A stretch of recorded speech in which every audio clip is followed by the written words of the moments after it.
Welcome to another presentation by Discovery Quests. In this video, we'll focus on a tiny slice of the rich history of ballet and examine how the stories are crafted, a little bit about how the productions come together, and then the video ends with a suggested writing assignment to help inspire some creative writing of your own.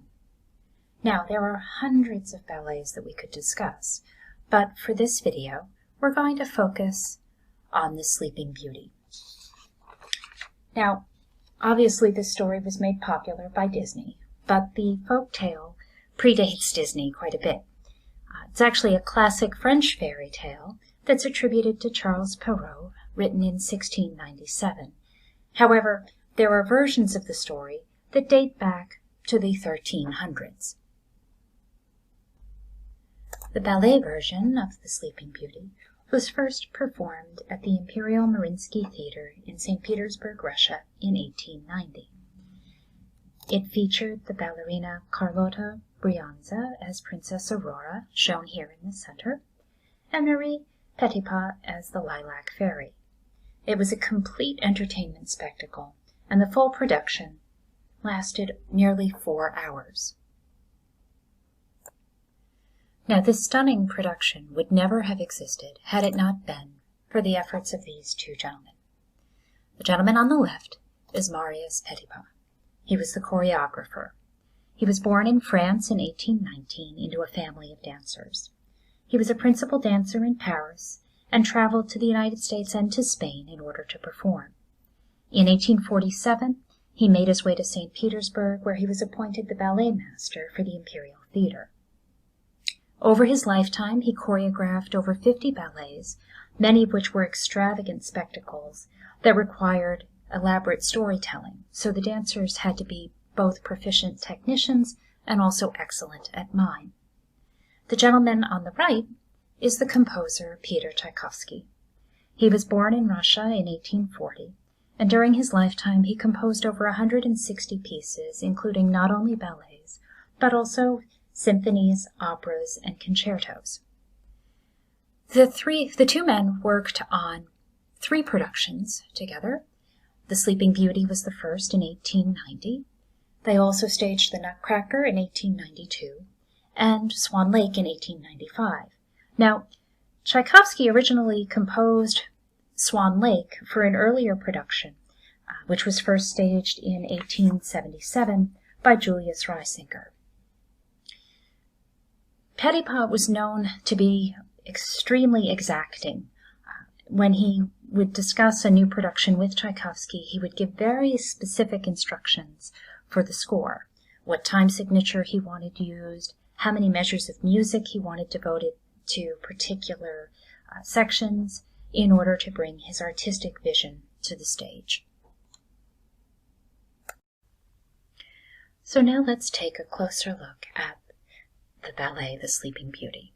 And what I have here is a plot diagram which we'll use to map the story of The Sleeping Beauty. The ballet opens with the prologue, and we meet the king and queen who are hosting a party to celebrate the christening of the Princess Aurora. And they've invited much of the kingdom to come and celebrate.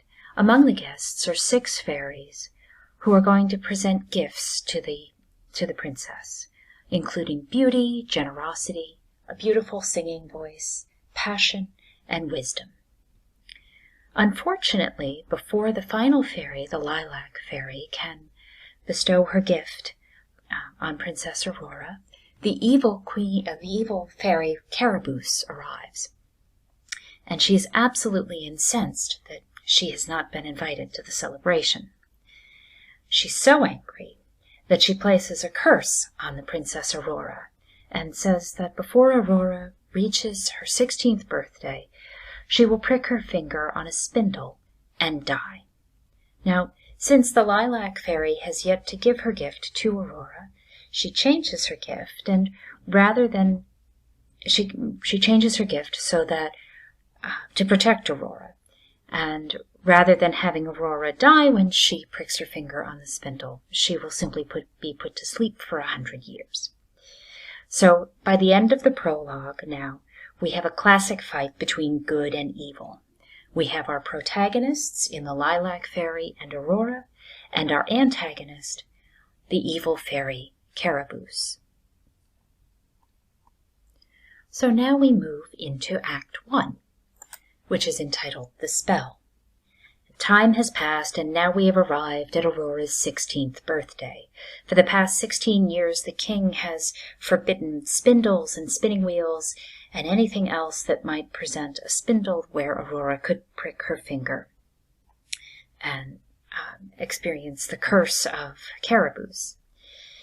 During the celebration of Aurora's 16th birthday, 4 suitors arrive, and Aurora dances the beautiful Rose Adage. At the end of the adage, a stranger arrives, which is actually Caraboose in disguise, and she presents Aurora with a bouquet of flowers, and there's a spindle hidden inside, and of course Aurora then pricks her finger on the spindle and falls asleep. The Lilac Fairy returns at the end of Act 1 and enchants the kingdom. Everyone in the kingdom goes to sleep for 100 years, and the Lilac Fairy places a wall of thorns around the kingdom to protect it from intruders. Act 2 then opens 100 years later, and Prince Desiree is shown a vision by the Lilac Fairy of the princess sleeping in the enchanted kingdom. The Lilac Fairy leads him to the castle where they defeat Caraboose. He kisses Aurora, and the kingdom awakens. And then finally, we have Act 3, which is the wedding celebration between the prince and the princess. In the wedding celebration, there's something very interesting that happens. The wedding guests include a long list of characters that you might not expect to see in The Sleeping Beauty. In the ballet, there are variations in Act 3 for the White Cat and Puss in Boots, Princess Florine and the Bluebird, Little Red Riding Hood, Cinderella, Goldilocks, and several others. Now, these are all characters that are from other folk tales, and they were included in the ballet version of The Sleeping Beauty at the suggestion of the director of the Imperial Theater, Ivan Vesopolachevsky. He knew that they were characters that the audience would enjoy seeing and be able to identify. And I strongly encourage you to watch some of the variations. I'll put the links in the description below. And if you listen to the score that Tchaikovsky composed for each of these variations, and you watch the choreography that Petipa put together for each of these variations, it's quite clear that the two of them enjoyed working on this section enormously.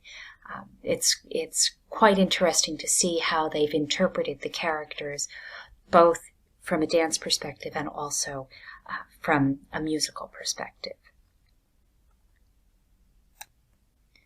Now, this technique of taking existing characters from other stories and bringing them in to enrich a new story is one that we see over and over again, not only in The Sleeping Beauty, but also in the ballet The Firebird, which is based on characters from different folk tales, and even in contemporary movies such as Shrek or Into the Woods. And this brings us to the writing challenge. So the writing challenge is simply to select 2 or more interesting characters from separate folk tales or other stories, and to write a story where their paths cross. You'll want to remember that in order to create a story, you need to have some central character or characters who have an objective or a goal, and then an obstacle or obstacles that get in their way. And you can use that to generate your plot diagram, where you'll have your exposition or your introduction at the beginning, where you introduce the characters and what they're trying to achieve. You have your area of rising action, where they have the obstacles that they have to overcome, and the climax, where they either are successful or not, and the resolution at the end, so that we know how the story concludes. If you visit the website www.discoveryquests.com, you'll find a few worksheets to help you get started on your brainstorming, and I hope you enjoy this activity.